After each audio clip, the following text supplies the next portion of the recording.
Greetings, this is Kepra, and today right now what I'm going to do is talk about the 100-day raw food challenge. This is going to be the first video of hopefully a weekly update. As I see people post on Facebook and other media, I'm going to reply. But what I wanted to talk about right now is the lecture that we had on Sunday, January 8th. We had about maybe 60-70 people, so it was a great turnout. And what I talked about, well, the title of the lecture was Becoming and Staying Raw for 2012. So in that lecture, I touched on the benefits of raw, but the highlight for me at least was talking about the 5 keys to becoming and staying raw for 2012. So what I'm going to do right now is go through those briefly. Number 1, am I green? Basically with am I green, this is really the foundation, and this is why it's number 1. Really, when we look at the raw food diet and over the years, looking at different diets, basically what the raw food diet is what I like to say is real food. And when we really break down food nutritionally, and we look at food from what happens in the body, there's one element that stands above all others, and that's sugar. So when we look at sugar, everything that we eat has to transform into sugar in order to be used by the body, even protein and fats.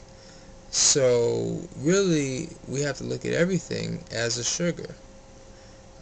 Protein and fat just happens to be more of a slow burning sugar. When we look at cooked food, and we look at basically the foods that everyone is addicted to, there's one food that stands head and shoulders above the rest, and that is cooked starch. Cooked starch is basically the most addictive, not just food, but substance that we take internally, that is the most difficult to rid yourself. The starch, when I say starch, potatoes, rice, bread, pasta, cereal, potato chips, etc. These are foods that are quite dangerous. This is probably the one food that is solely responsible for diabetes, hypertension, and a host of myriad of illnesses and diseases. And the thing is that even for the moderately healthy person, or the person that's not sick today or sick tomorrow, you're still addicted to that starch. And you are what you eat, and you eat what you are. So if you've been eating starch, you're going to crave starch because that's what you are. So how do you change that? You have to go to, well, it's not just enough to eliminate the starches. You have to intelligently say, what am I going to replace it with? And really the best thing to replace your starch is with your greens. So the question is, you have to ask yourself, am I green? And by asking yourself that question, you're getting your green sugar as your greens, because again, your greens are a sugar. It's a bitter form of sugar, and by eating lots of greens, there are so many benefits. For one, we're getting all the minerals, or most of them at least. Um, at least the most important ones: the iron, the magnesium, the calcium, all the things that we're deficient in, we get from eating lots of green leafy vegetables. So that is what is going to help to rid yourself from starch. And with the starch being, this basically is just straight acid. When you're eating the cakes and the pastas, and it's acid. And in order to neutralize that acidic state, because every cell in your body, if you've been eating that, then every cell of your body is that. Even your mind, even your thoughts. So by eating the greens, you can slowly transform those starch atoms, molecules that make up your body, into green ones, and therefore, turning that acidic body into an alkaline body, which is going to therefore be a healthy body, and it's going to eliminate the diabetes, the hypertension, and then what ultimately leads to cancer. So lots of green leafy vegetables: kale, spinach, collards, your green herbs, you can't forget about those: cilantro, your parsley, celery, even some of your green fruits like cucumber, um, and on and on. So green leafy vegetables, very, very critical. Number two, detox. You have to detox no matter how clean your diet is, because if you're eating fats and proteins create buildup. They create toxins.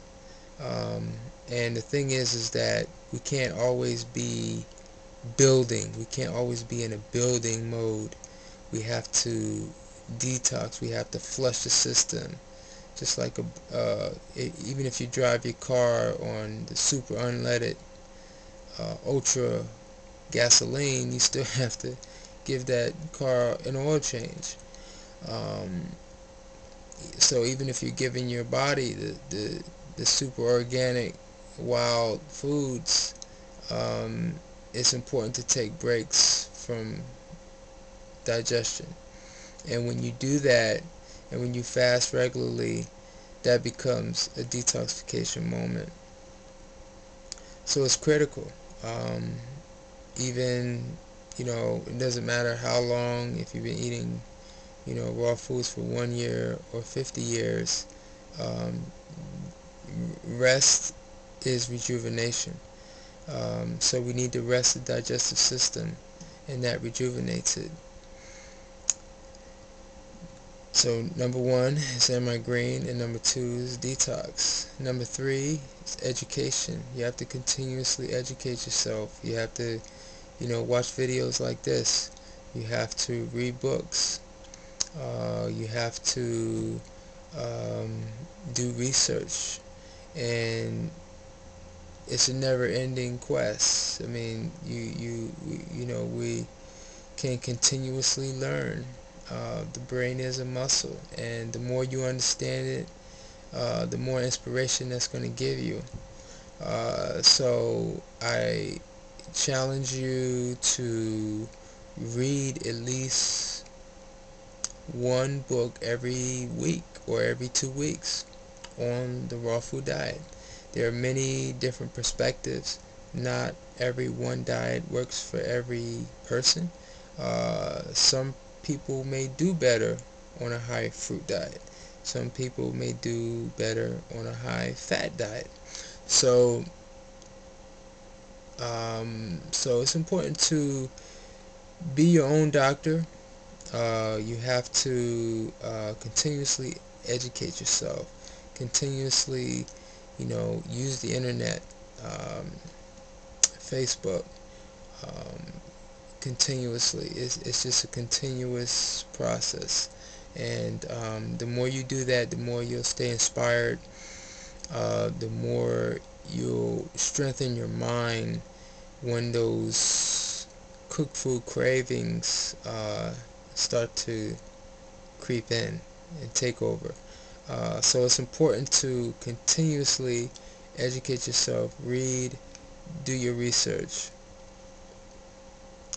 Number 4